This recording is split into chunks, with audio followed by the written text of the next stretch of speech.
आणि आता मुंबई पुण्यातल्या टॉप 9 बातम्या बघूया। मुंबईकरांना पाणीपुरवठा करणाऱ्या धरणांमधील पाणीसाठ्यामध्ये घट। शहरातील तलावात सुमारे 20.28% जलसाठा। मुंबईकरांना 15 जुलैपर्यंत पाणी पुरेल इतकाच पाणीसाठा शिल्लक। अरबी समुद्रात अडकलेल्या मच्छीमार नौकेची तटरक्षक दलाकडून सुखरूप सुटका। तांत्रिक बिघाडामुळे 10 खलाशांसह 5 दिवसांपासून अडकून पडली होती नौका।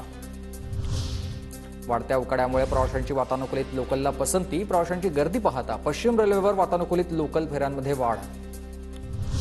लहान बाळांची विक्री करणाऱ्या टोळीतील 7 जणांना मुंबई पोलिसांकडून अटक। 14 लहान बाळांची विक्री, 2 बाळांची सुटका करण्यात मुंबई पोलिसांना यश। लोकसभा निवडणुकीमुळे मुंबई विद्यापीठाच्या परीक्षा लांबणीवर। 6, 7 आणि 13 मे रोजी होणाऱ्या सर्व परीक्षा आता पुढे ढकलल्यात। पुण्यात आता पाळीव श्वानांचा परवाना ऑनलाईन मिळणार आहे। महानगरपालिका प्रशासनाकडून पाळीव श्वानांच्या परवान्यासाठी पुढील 15 ते 20 दिवसात सुविधा उपलब्ध होतील।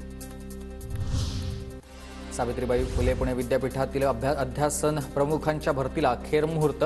विद्यापीठानं विविध 11 अध्यासन प्राध्यापकांसाठी ऑनलाईन अर्ज मागवले। पुणे पेट्रोल डीलर असोसिएशनकडून आता व्होट कर पुणेकर मोहीम हाती। मतदान करणाऱ्या नागरिकांना 1 लिटर ऑइल खरेदीवर 50 रुपयांचं पेट्रोल मोफत दिलं जाईल।